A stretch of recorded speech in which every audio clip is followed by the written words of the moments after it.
Hey, I'm John Edwards with Cowan Equipment, and I'm here with Jeremy Dickey. We're on the Alabama DOT yard today.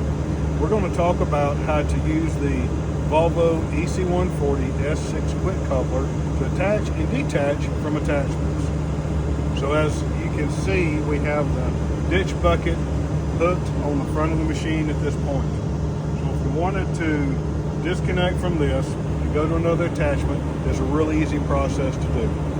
Number one, the machine has to be running. Number two, we have to raise the safety lever so that we can activate the hydraulics.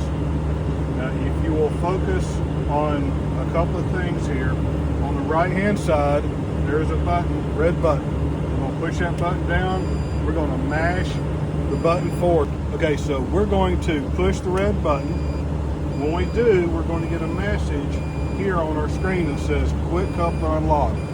We're going to acknowledge it by pushing this button, and when we do, if you will focus in on the quick coupler, you'll see a red pin sticking out the front of the coupler. At that point, the attachment is released, and we can release from the attachment, and we can hook to another attachment. So let's say we want to hook it back up. We're going to come back into the attachment.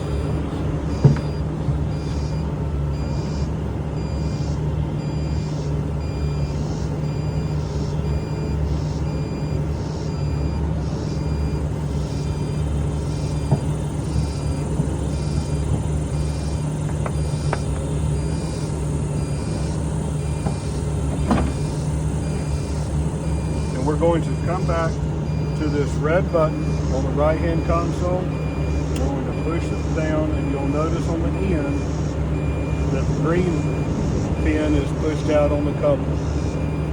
You'll also notice that we need to confirm that the coupler is locked. And we do that by again acknowledging it on here, and now our bucket is hooked back up and ready to go.